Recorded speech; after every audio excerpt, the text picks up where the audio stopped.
Good morning, boys and girls. Pastor Angela here, coming at you live from People's Church News Studio with some breaking news. The breaking news is this, that God has a purpose for every believer as they follow and serve Jesus. That's right, God has a purpose for you, and He has a purpose for me as we follow and serve Jesus. This morning, we are going to dig into the Bible and read a story about this big, gigantic bully, somebody who just hated Christians, and how God transformed their lives. And then we're going to talk about how that affects you and I in our day-to-day lives, here and now. So we're going to get started. Once upon a time, I started this way, but this is a true story. Once upon a time, in a city named Tarsus, there were two Jewish parents who gave birth to a little baby boy. And from the time that little baby boy was born, his parents were teaching him about the one true God. When this little boy got old enough to go to school, he was taught by a really wise teacher named Gamaliel, who taught him all of the rules and laws about how to follow the one true God. And this little boy cared very much about following those rules. He studied them and he followed them and obeyed them so that he could please God. As this boy got older, he continued to live in Jerusalem, and day after day he tried to live a life that pleased God by obeying His commands. And he began hearing this news from a group of people saying that God sent His Son Jesus to the earth to be the Messiah and save the people. And you see, this boy hated that news. He thought it was a lie and that people were spreading lies about the one true God. And because he loved God so much, it angered him so much. Now, he was growing into a strong and very wise man, and he loved God so much that it angered him when anyone spread lies about God. And that's what he believed this was. In fact, he had heard about this teacher named Stephen, who was standing in the temple telling the religious leaders that they were the ones responsible for killing the Messiah, for killing God's Son. And this angered this man so much that this guy had the nerve to say that. And Stephen actually got stoned to death by these religious leaders and people who were angry about this lie. And this pleased this man very much. He was glad that people stoned Stephen to death for spreading lies about God. Now, as a devoted follower of God, he kept the laws of God. And everywhere he went, he was looking for followers of Jesus so that he could throw them in prison, because he thought that they were just telling lies about God. And he was so mad and such a devoted follower that he needed to get rid of those guys. So he went around throwing men and women in jail, anyone who talked about Jesus. He was one of the biggest enemies of the early church, and people were afraid of them, but they kept spreading the news about Jesus, and people kept inviting Jesus into their heart, so it kept making this man angrier and angrier. This man's name was Saul, and we are going to read from the Bible, from Acts chapter 9, verse 3. We are going to read about when Jesus finally put an end to the bullying and changed this man's life. So it says in Acts 9, verse 3, it says, if you're in your Action Bible, you're going to be looking at page 686. Okay? So it says, as he was approaching Damascus, this is Saul, on a mission, a light from heaven suddenly shone down around him. He fell to the ground and heard a voice saying to him, Saul, Saul, why are you persecuting me? Who are you, Lord? Saul asked. And the voice replied, I'm Jesus, the one you are persecuting. Now get up and go into the city, and you will be told what you must do. The men who were with Saul, he had brought some buddies with him on this trip. The men with Saul stood speechless, for they heard the sound of someone's voice, but couldn't see anyone. Saul picked himself up off the ground, but when he opened his eyes, he was blind. So his companions led him by the hand to Damascus, and he remained there blind for 3 days and didn't eat or drink. So this whole time, Saul really loved God, and he thought he was pleasing God by following all these rules and these commands. And yet he was the biggest enemy of God because he was persecuting or harming all of the people who believed that Jesus was the Messiah. And that's why he had to be spoken to so clearly from Jesus, saying, "Why are you persecuting me? I am God's son. I am the Messiah. What you are thinking is wrong about who I am." Now, Saul must have felt really bad. I mean, he really loved God. But from that moment on, his life was changed. If you have ever seen a caterpillar turn into a butterfly, this change was even bigger and more miraculous than that.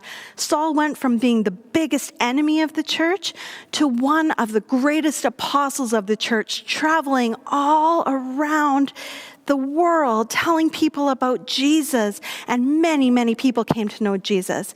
And the people before who Saul was working with to persecute Christians, now those people, many of them were persecuting Saul because he was a Christian.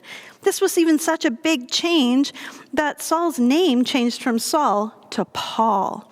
So when you're reading through the book of Acts, and in fact, he went on to write many of the books of the New Testament, telling about his missionary journeys. You're going to read about this man named Paul who traveled around and started many new churches and strengthened the Christians throughout the world and strengthened their beliefs. And his work, his missionary work, is part of the reason that you and I know about Jesus today. So pretty big transformation to go from this guy who hated anyone who said Jesus' name to the person who was yelling Jesus' name the loudest and telling people all about God's great love for them.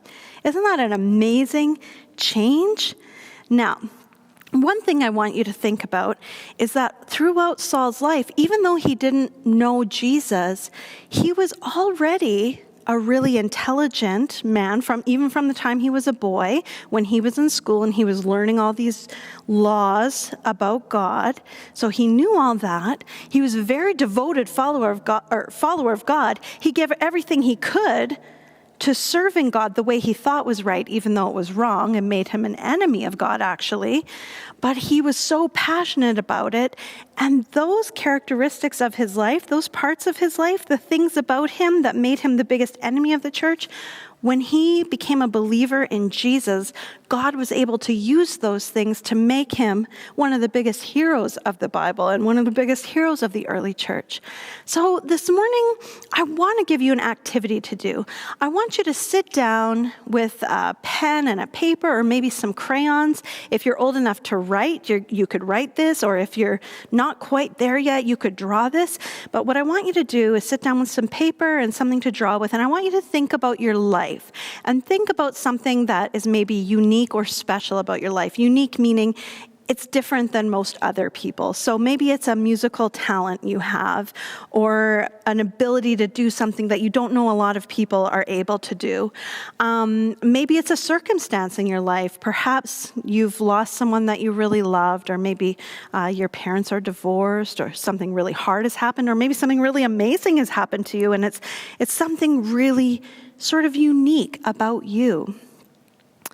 I want you to think about that thing, and I want you to draw it or write it down, and then kind of daydream about the ways that God could use that thing in your life to do his great work. Now, as Christians, once you believe in Jesus, we all have the same kind of job to do, which is to go into the whole world and tell the gospel. So that means we need to tell other people the good news about Jesus, and we need to live our lives in a way that reflects God's love. So we need to be kind to others. We need to try not to be jealous.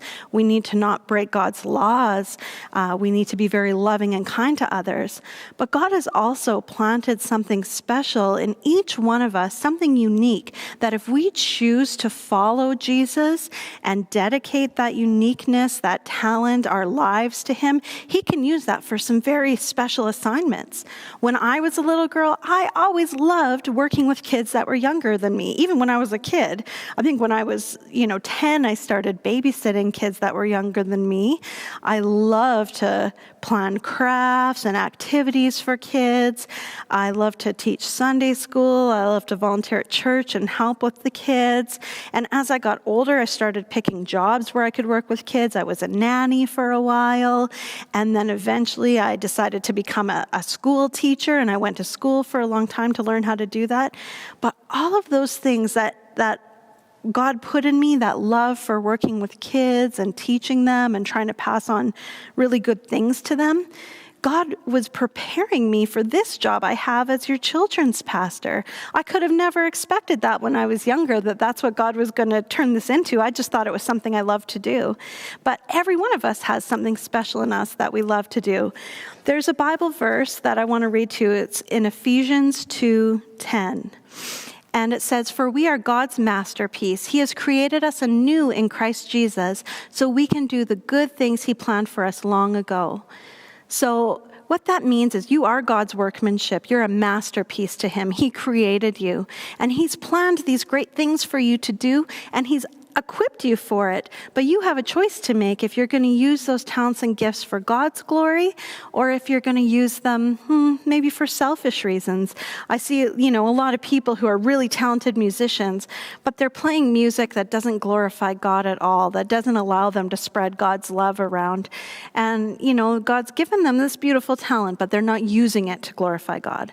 So we have choices to make with those things that make us special and unique. We're all special in some way, and we can use that to glorify God if we truly believe in him and choose to live for him and look for ways to use those talents to help others. Guys, I want to leave you with a challenge this morning. That's the activity I want you to do. The challenge I want you to do is to think about those Sauls that are in your life. We all have people in our lives that make life kind of difficult and kind of tough. You might not consider them a bully or even a strong word as an enemy, but they could be. But I'm thinking about people that are maybe even just really hard to hang out with or to love, even though God's commanded you to love everyone. I want you to pray for that person every day this week. When you're spending time praying, I want you to think about that person specifically and pray for them. Saul was the biggest bully. He was an enemy of the church. He threw every believer he could into jail, got special permission from governors and leaders and rulers to throw Christians in jail. He wanted to shut down the Christian church. And God was able to change even his heart so that he became the biggest fan and friend of the Christian church. So when you guys pray for your enemies, that is a powerful prayer. God is listening. He's hearing that. He's seeing your beautiful heart wanting to pray for good things for your enemies.